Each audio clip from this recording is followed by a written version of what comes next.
Welcome to our kitchen. Today we prepare a medieval rice recipe, considered by the author the best way to prepare rice, approved by both cooks and physicians for its taste and medicinal properties. It's a recipe very simple to make but delicious, perfect to accompany meat stews and roasts, but it's tasty also eaten alone. We start with ingredients. We just need 3 ingredients: almonds, rice and white cane sugar.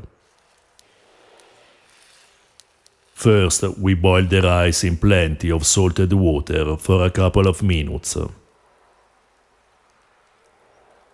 In the Taquinum Sanitatis, a medical handbook written in Arabic in the 13th century and well known in Europe thanks to the Latin translation, we find out that the best variety of rice is Margaritinum album, qui crescit in coctura, a white variety similar to a pearl, which probably means well round, that grows during the cooking. Meanwhile, we pound the almonds. The author of the Taquinum Sanitatis recommends rice against stomach burning and dysentery, but adds that it causes harm to people with colic and constipation. The best way to remove the potential harm is by adding oil, milk and sugar. In any case, it nourishes well, and it is particularly recommended in winter and to people living in cold regions, as well as to humid and hot complexions, being its nature cold and dry in the 2nd degree.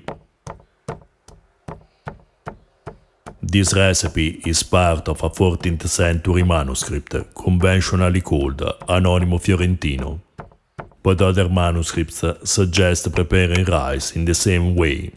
For example, Anonimo Venezianus manuscript, written in the same period, in which the only difference is the kind of vernacular used by the author.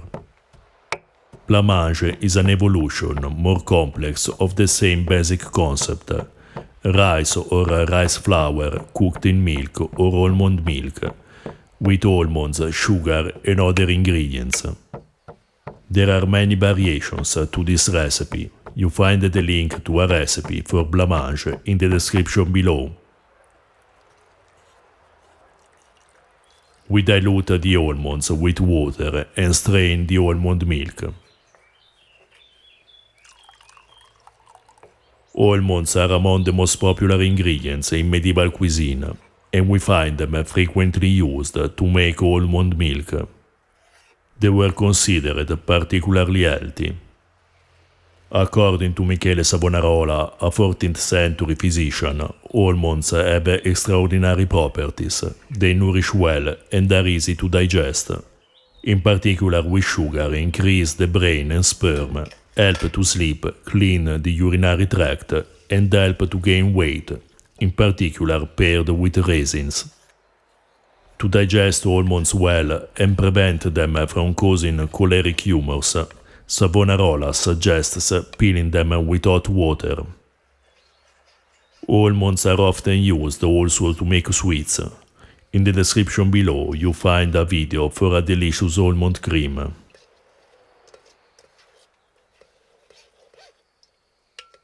We remove the rice from the water and cook it with almond milk, stirring often, adding almond milk anytime the rice dries up.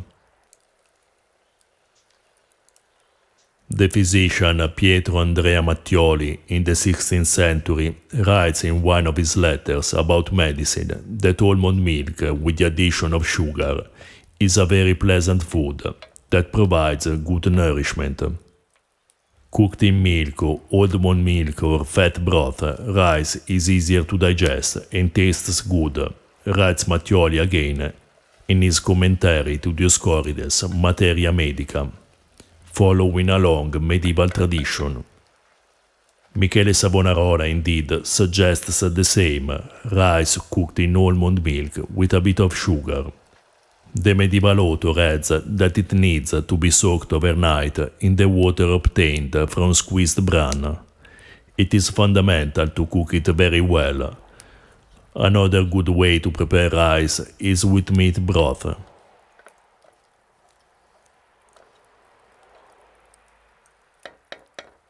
Meanwhile, we grind the sugar in the mortar.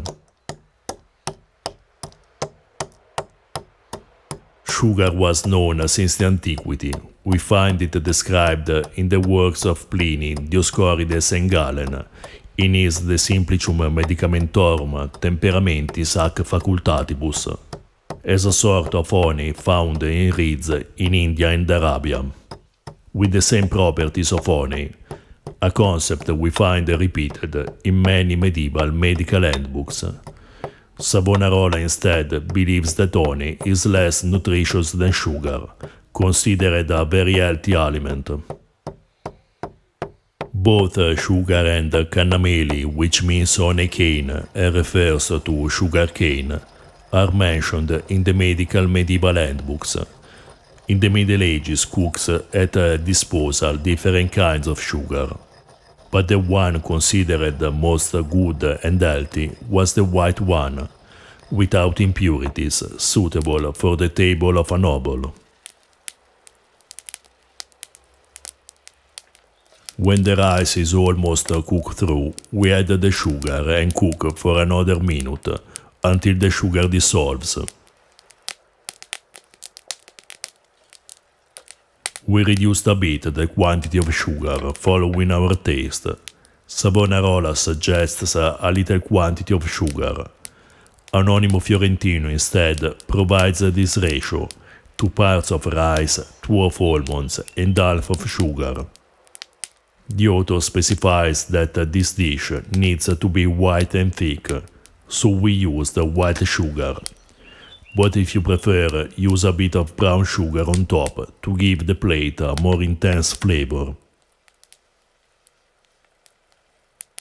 We serve the rice, sprinkling a little more sugar. This plate is simple and delicious. Almonds flavor is mild, but perfectly blended with the sweetness of the rice and cane sugar. With a moderate quantity of sugar, this plate pairs well with beef roast with arugula sauce or quails with coconut. You find the links to the videos in the description below. With a bit more sugar, it's a perfect dessert for a rich medieval meal, to experience not only the complexity of medieval high-end cooking, but also its incredible simplicity. If you're interested in ancient foods and flavors, or you're just looking for unusual and delicious recipes, please subscribe our channel.